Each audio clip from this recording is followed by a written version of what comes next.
N'y voyez aucune laideur, car seuls les esprits puérils ne regardent que les apparences.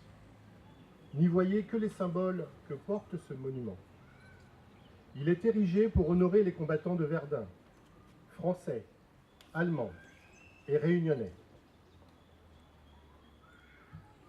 qui sont partis et qui ont quitté l'île pour aller combattre sur ce champ de bataille à 10 000 km afin de défendre les valeurs de notre République, les valeurs de nos libertés dont nous jouissons encore aujourd'hui, les valeurs de notre vivre ensemble, les valeurs de notre France dans sa multiplicité et dans sa diversité. Vous y verrez le volcan, symbolisant notre île, où vous y verrez une tranchée détruite, broyée, laminée par les bombardements incessants de 300 jours de bataille. Vous y verrez de la pierre, de la terre de Verdun, du bois et du métal. Les 4 éléments constituant les reliquaires centenaires de ce champ de bataille dans ce département qu'est la Meuse. Vous y verrez la lave du piton de la Fournaise lorsqu'il est en éruption, ou le sang des braves répandu durant ces 300 jours de combat sans merci.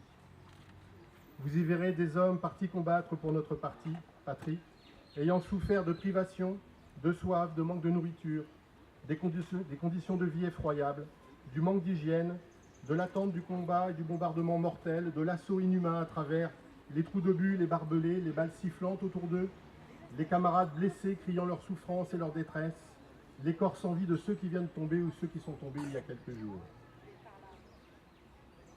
Vous y verrez aussi l'espoir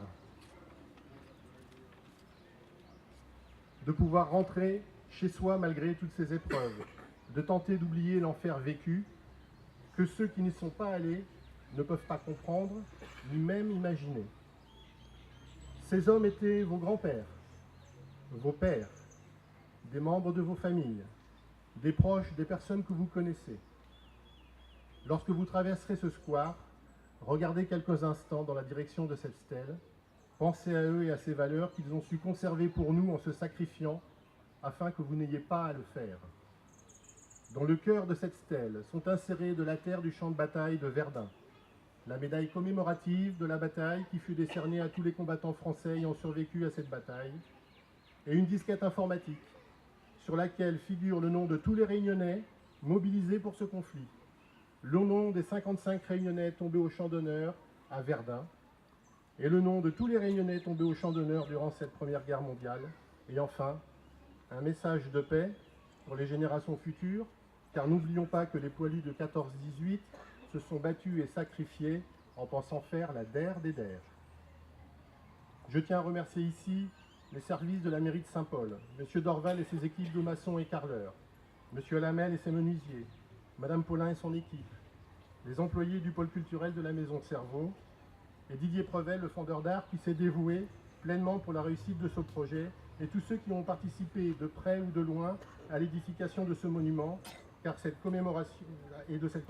car ils ont participé pleinement à ce devoir de mémoire et d'hommage. 1916, c'est également la création de l'ONAC-VG. Et je tiens à remercier ici le directeur de l'ONAC-VG, M. Pincemaille, et son adjoint, M. Guillem, et toute son équipe, qui sont à l'écoute et aident de façon très efficace, avec beaucoup de bienveillance et d'attention, les anciens combattants de l'île, parfois en grande détresse. Je vous remercie.